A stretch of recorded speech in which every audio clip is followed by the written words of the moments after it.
Well, hey there, everyone. I've got 5 minutes before I have to get to my next appointment, so welcome to Car Talk, episode lucky number 7. Lucky number 7 today. I want to talk about the offer process when you're actually buying and selling. So there's a couple of little things in there. Especially with buyers nowadays, you have to be fully aware of the fact that because of the market and multiple offers, we have been seeing a lot of people remove conditions. So let's back that up and just talk about what an offer is, what condition is, and some of the terms. So obviously, if you like a house and you want to make an offer on it, it's a 7-page legal document that we fill out. Has your purchase price, has the closing date, has a deposit structure. So one thing I want to point out is lately deposits on homes have increased. 5-10 years ago they were $5,000, $3,000 to $5,000. Now it's basically $20,000 to $30,000. Unfortunately, that's just the way a lot of people have been going to make sure that buyers don't back out of properties without a significant tie back in money, and the fact that they want to make sure that they're fully committed and they have dollars to purchase the property. Believe it or not, we've had a lot of people making offers on properties who didn't even have a deposit to put down. So that ruins the whole offer process for people. We should be pre-vetting any buyers, but some agents don't do that. Or some buyers just walk in an open house, they haven't seen a mortgage broker, and put an offer in. Not the way to operate. So before you even consider making an offer, nowadays, because conditions are all being waived, or you're behind the 8 ball if you put in a condition is, you need to get a mortgage approval. I cannot stress this enough, pre-approval, because approval process sometimes will take 15 days, right? And if you see a house you love, you're going to lose out on it if you have to put a condition of approval, and that approval runs over. So do your homework as well.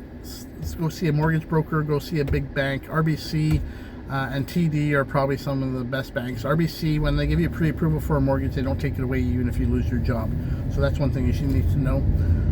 I do have mortgage contacts and contacts for banks for all my clients. And also, the pre-approval tells you what you could be shopping for.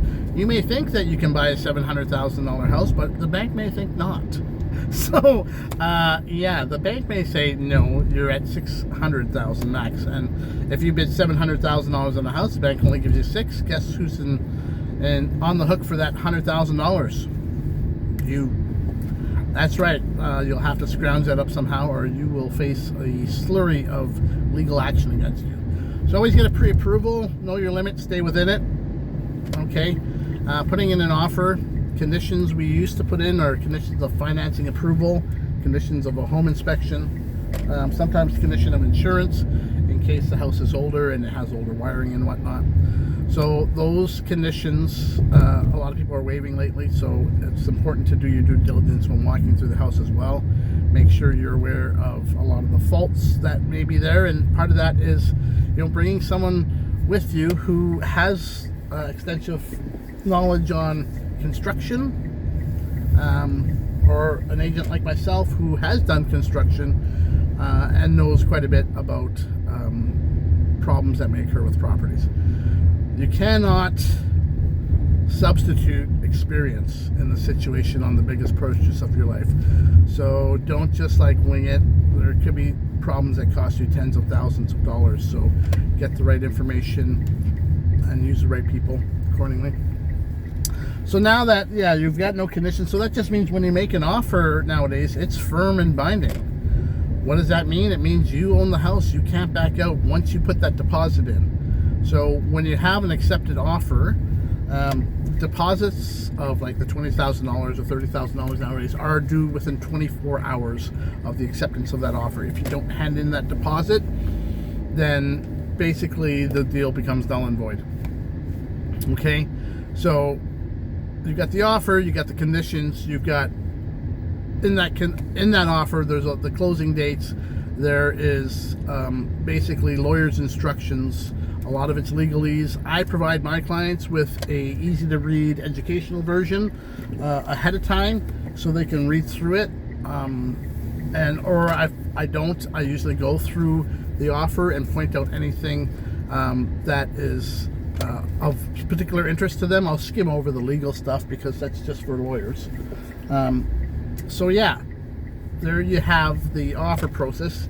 And then when the offer is all said and done, money's in there, all you do is you have to contact your lawyer, and I usually send all the paperwork in to my clients' lawyers. The lawyer has it from there. We do 2 walkthroughs usually. One walkthrough the day before closing to make sure all the appliances are working, to make sure everything is there that should be there. I know in my own house when I purchased it, the sellers took the fireplace insert. Very difficult to go after people after the fact, okay? Very easy to go through the day before closing and then tell your lawyer that this was missing. Okay, hope that helps you out. All right, take care, guys. Ciao.